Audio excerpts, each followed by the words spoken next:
We have a true return of a beloved character. We have the conclusion to one of the best miniseries of the year. And there were a couple of those DC annuals worth that hard-earned cash. All this and more on this week's episode of After the Poll.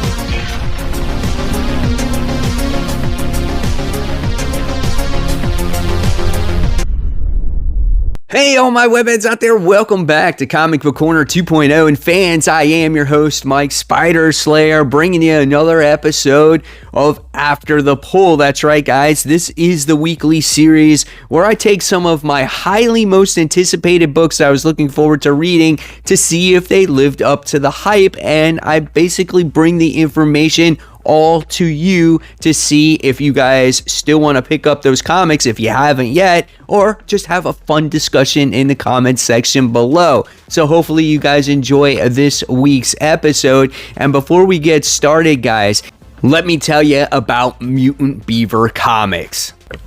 Mutant Beaver Comics is a global leader specializing in exclusive variants with over 900 exclusives in their store. They ship worldwide on a daily basis.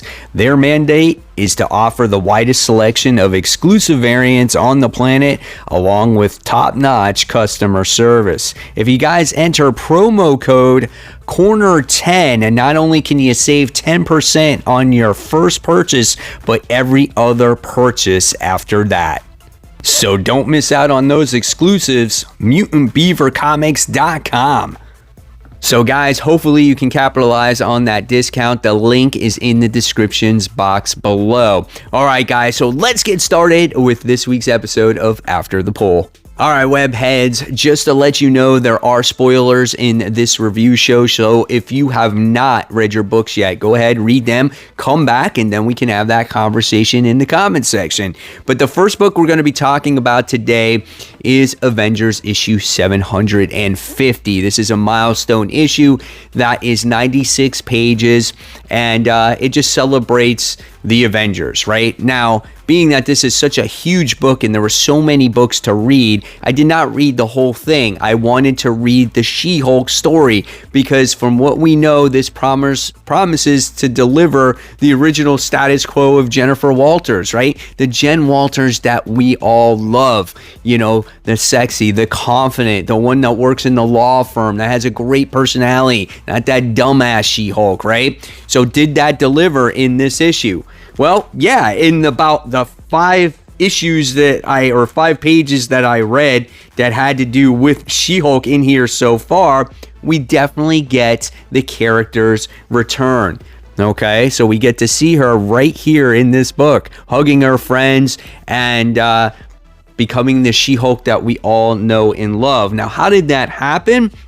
Well, if you did read the previous issue 749, she basically absorbed a gamma bomb, and she absorbed so much gamma radiation that she basically blew most of the gamma out of her, and it reverted her back to the She-Hulk that we loved. And once she actually got back to the She-Hulk that we knew and loved, she hugged her friends and she was just happy to be back to her original form. So as much as she's happy, you guys got to be happy. Now, she's going to make an appearance in Fantastic Four's issue this week. So if you have not read that and you want to see her in another book, go ahead and read that as well. And soon we will be getting the She-Hulk book returning. I don't remember if it was January, February, I'm not sure.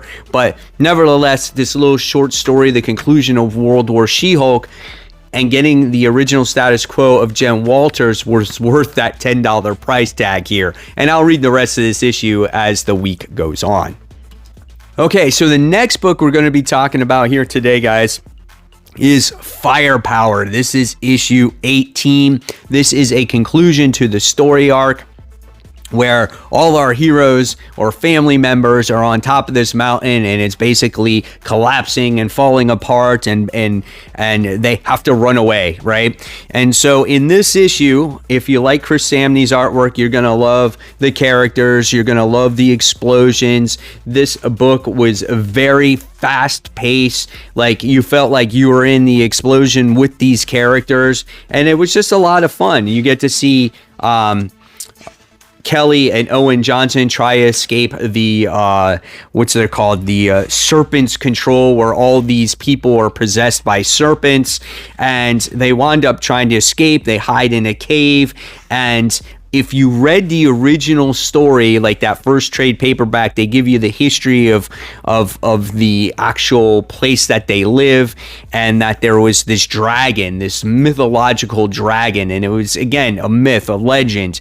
But what happened was, when the ruler Shaw came back to life out of his statue, he wound up resurrecting this dragon out of this cave or whatnot, and now this dragon looks like it's going to control all of the world with, you know, Master Shaw on top of that, and you wind up getting to see the dragon at the very end of the book, and it was very cool. So if you guys are a follower of Firepower, you're going to completely understand what I just talked about. If you have not read this book, you're going to be completely lost. But I do say, go out there, buy the trade. I think you'll love it. It's a fast-paced read. It doesn't take a long time. It's done by Robert Kirkman. And again, it's about this guy by the name of Owen Johnson, who tried to find his parents, and then he learned the lost art of learning how to produce fireballs, and now the actual power has been passed on to his daughter, his young daughter, as well. This book has great family dynamic. It's funny, it's witty, and again, the artwork is a lot of fun if you like Sam Nee's art, and this is definitely a recommend. Just a heads up, this book will not be back until April, as this was a conclusion to a current story arc. Okay, book number 3 that we're talking about today is a new number 1 that was released by Ablaze, and this is called Animal Castle, okay? Now, I knew about this book. I wasn't sure if I was going to pick it up, but someone in my comments mentioned, don't sleep on Animal Castle. And so I looked it up, I read it again. I'm like, you know what? The last time I enjoyed a book that had to do with animals in it was Stray Dogs. So I'm like, okay, I'm going to pick this book up. I'm going to see what this is about. Not expecting it to be on the same level of Stray Dogs. However, this book was quite interesting. And this is a book about a bunch of animals that rule a land or a castle because all the humans have either disappeared or died. In this tale, you really don't know. You kind of, I guess, pretend or kind of think of you know, where the humans actually went. And of course, in this book, the artwork is pretty good. I don't think it's the best artwork, but I did enjoy it. I did find that the dialogue, the words in the dialogue boxes were a little bit small. I did find it hard to read at times. And at the beginning of this book, it took quite a while to set up to where the book or the story was actually going to go. And in this book, you learn about a few animals that do work for the castle. It's like there's these dogs that are in charge and they protect the kingdom of animals, right? And of course, if you do the wrong things, you get executed. You witness that in the beginning of the book. And as this issue goes along, you get introduced to some of the major characters or major animals in here. One was a little female cat. One was a housekeeper duck by the name of Daisy. There was a few major characters, but the major premise of this issue was being that the townspeople revolted against the kingdom because they felt that they were too hard on them. They weren't feeding them. They felt like the king and all the other animals were getting all of the food, and you get to see this big revolt of all the animals and go against the kingdom rulers and the guards, which are mainly the dogs. And the number 1 speaker is actually like a bloodhound or a beagle, which I thought was pretty cool. But when you get to the end of this book or midway through and towards the end of this issue, you just get to see some crazy stuff happen with these animals. And you wind up seeing something happen pretty gruesome to when it comes to Mrs. B's nanny, which is a goose or whatnot that takes care of her kittens. And she's the one that started this revolt, right? Really great book. Again, I didn't think I was going to like it in the beginning. It took quite a long time to develop, but by the time you get to the end of this first issue, you're vested and you're going to want to know what happens in the second issue. So Animal Castle is definitely a must read. You're going to want to see how these animals continue to revolt against this animal kingdom, right? So great stuff. Definitely recommend.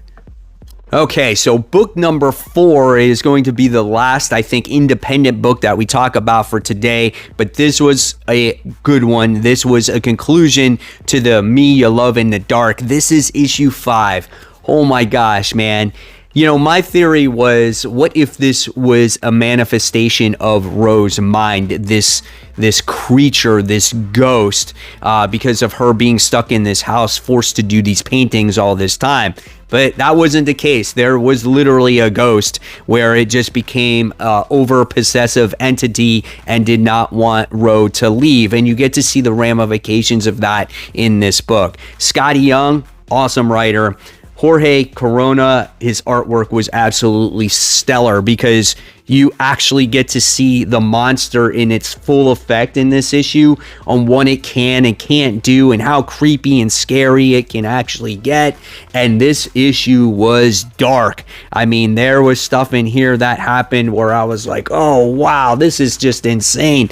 And in many cases, it was the ghost or the entity trying to please Ro to try to get things back to the way the relationship was when they first met with each other. And it just was not the case. And this was an excellent issue.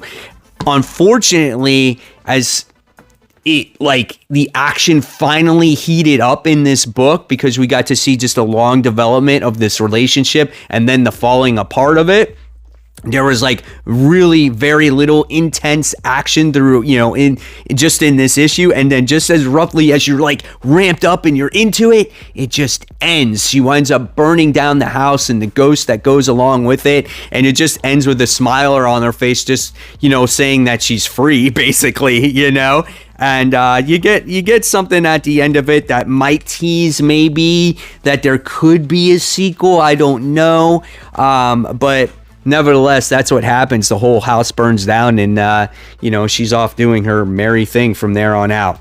Overall series, though, this has been a phenomenal read. This is one of my top miniseries of the year. I gotta give it to Stray Dogs, of course, also, but this was a pleasant surprise. I never expected this to be so well done, and this is one of Scotty Young's best comic books that he's written so far, in my opinion. So if you did not pick this up when it first came out, and when the trade comes out, it'll probably be like only $10 or something like that. I say read this. It'll probably take you 15 minutes to read. You'll get so into it. Such a great book, guys. Next book we're talking about, book number 5, is Venom Issue 2. So the follow-up issue to that first issue. A lot of us are waiting to see if this series will be stronger, better than Donny Cates, or at least equal to Donny Cates. And I feel like, when it comes to Ram V and it comes to Al Ewing, they got large shoes to fill, because the last Venom run was so epic, so grand in scale. How are you going to match that? Well, you're going to tell a little bit of a different story here. And this time, it's Ram V's turn to really tell the story, which I feel like he's going to write more about Dylan Brock, which I thought was pretty cool, but there was a lot of moments in here where it was just like, oh, this is just a slow burn, But I have a feeling that it's going to pay off. Ram V is a great writer, and we just get to see Dylan, who was instructed by his father, Eddie, to go out and search for somebody to help protect them, right? And there was some cool elements here where we get to see Dylan team up with Sleeper and, of course, his symbiote as the symbiote dog, and, they try to go to different places. The artwork is really good in here. That I can say I enjoy it, right? I like the facial expressions. I love the way the characters look.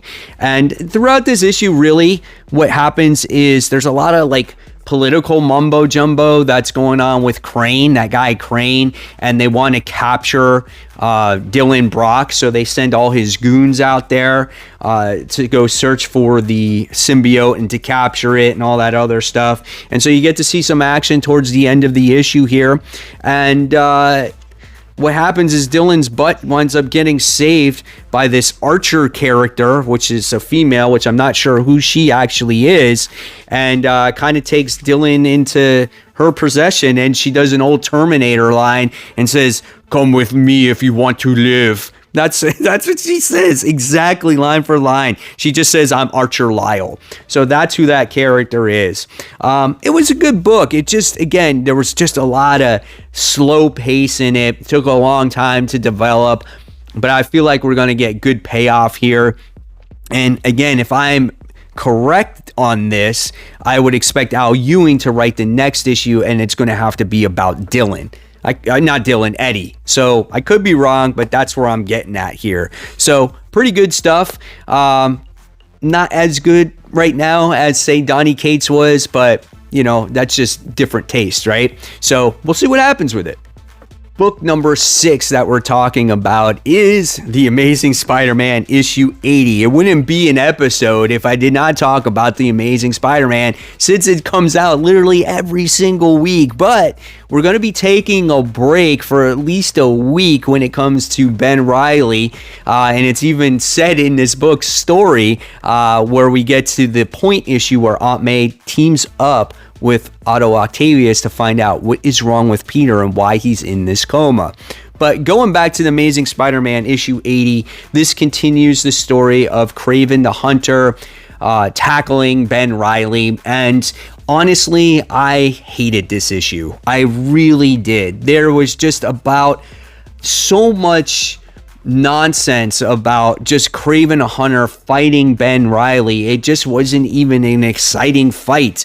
Kraven the Hunter gives him like these, you know, he injected him with darts in the last issue, and now he's tripping out and he sees all these people in different ways. Reminds me of like Scarecrow, right? And there were a couple of moments, and that's what this Beyond stuff does have. It does have some moments, but the consistency of the story is just not there. You know, it has Ben Reilly second guessing himself. Of course, he's drugged. He can't fight Kraven. Kraven the Hunter is, you know, of course, in control. It's very cliche, right? And then you get more of the Beyond Corporation freaking out because they don't know where Ben is. It's already very repetitious, right? And so the one thing I did get out of this is that Maxine Danger, who's in charge of the Beyond Corporation, is a character that you don't want to mess with. And I find myself a little bit more intrigued with that character, right? But anything else that has to do with Beyond Corporation, I'm just not enjoying.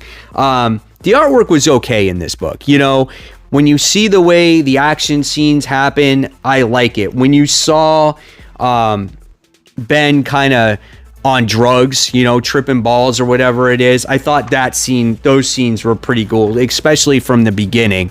There was some humorous moments here when, you know, he was on those drugs and, you know, making some witty comments, but the fight doesn't mean anything. There's just nothing at stake right now, right? It just seems more meaningless fight after fight.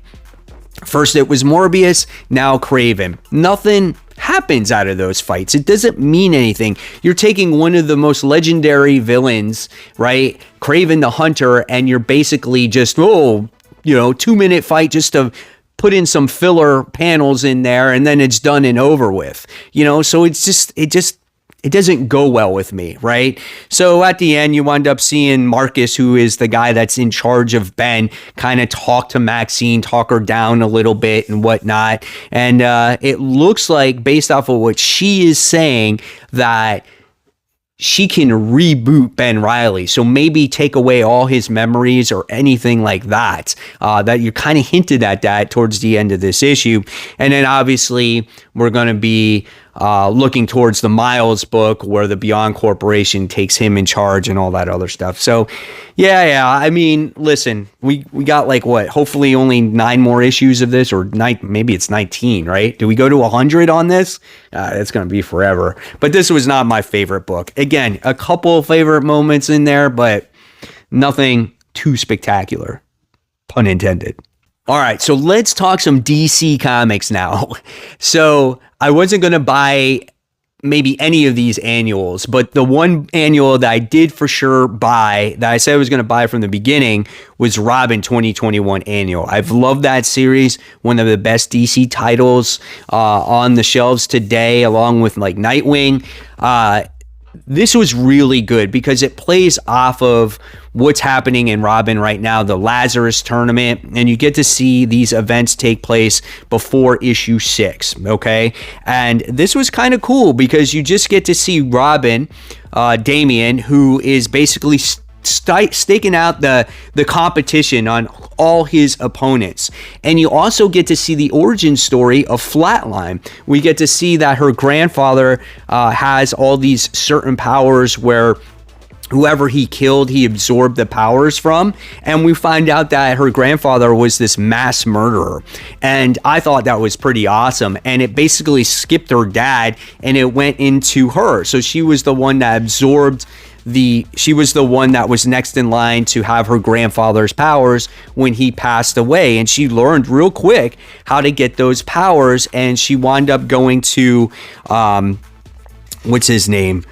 Forgot his name. Deathman, Lord Deathman, to improve on those powers and on her fighting skills. And seeing that little origin story, I loved, okay?